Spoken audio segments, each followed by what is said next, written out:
PETERCROUCH. I know how harsh and ruthless Daniel Levy can be. Deadline day, August 2011. I am sitting with Harry Redknapp in his office. Daniel Levy is on loudspeaker. The conversation is not going well. Levy is working to get shot of me. Stoke City have bid £10 million, and Tottenham want me gone. Emmanuel Adebayor has signed on loan, the writing is on the wall. Spurs forcefully state I won't play. Daniel says that I'm off to the Potteries. Actually, I'm pretty happy here, thanks. Adebayor joining is not my problem, my family are settled in London, I always give my best. My record is good. I stand firm, thinking of the goal at Manchester City a year prior to take Spurs into the Champions League, and I am happy with how I'd then performed in that competition. I go home, upset at how the talks had transpired. I loved it at Stoke and spent 8 happy years there, but initially I didn't fancy it. Negotiating at Spurs is not easy, and Harry Kane will have found that recently. The hours ticked by and Daniel later calls with even more certainty. I wouldn't be receiving a squad number and I'll be training with the kids. I'm picking the phone up to Harry and asking what it was all about. He was honest. He was happy with Adebayor, but said he wanted to keep me as well. He did, however, admit that he couldn't say that to Daniel. There is still a decision to make. I had been treated poorly that day, made to feel as if I was a bad egg in the dressing room, which was untrue, but I soon realized the financial realities of the situation. The sum of £10 million for a 30-year-old a decade ago was very good money and, in a way, I still held all the cards. Stoke bid £6 million for Wilson Palacios as well, and the conditions of the deal were that either both of us went or neither. You have to use these opportunities to your advantage. I dug in and eventually did well out of it.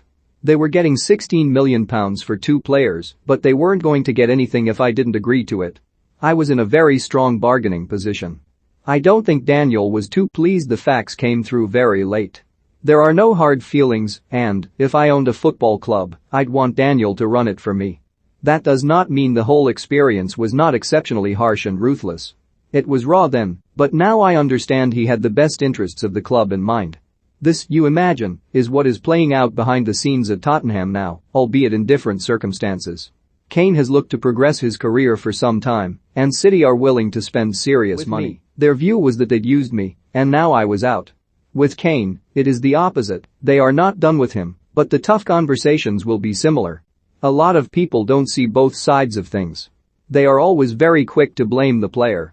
A lot has been made of the gentleman's agreement, and although you hope those are honored in everybody's best interests, we have to be honest and appreciate that there is just too much money at stake for any of that in the modern world.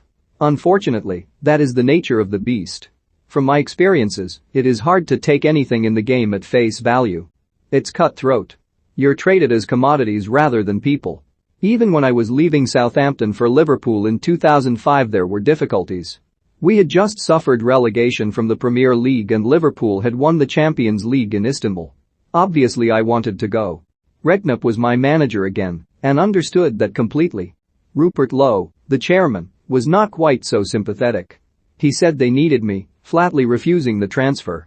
I put forward that the European Championship was on the horizon and that my chances of selection for England would diminish as a second-tier striker. I don't care, was his reply. Rupert went to the Cotswolds and turned his phone off. I drove 2.5 hours to his house. He didn't even answer the front door. I had to go around the back and there he was, reading the newspaper. He couldn't believe it. In the end, he couldn't really stand in my way, and he was very fair. They made a £5 million profit on me. If he had continued blocking it, then who knows what would have happened to my career. I might never have played for a club like Liverpool, and those were my best times at Anfield. My head might have gone down. And if Southampton had not gone straight back up, then where are you? Are you now a championship player? This is not as drastic for Kane, but it is all relative.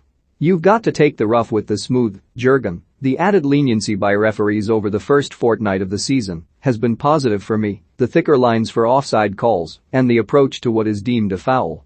I was at Liverpool's win over Burnley, and although Jurgen Klopp was unhappy at some of the things that were let go, I liked that aspect of our league. Burnley were physical, but Burnley are physical.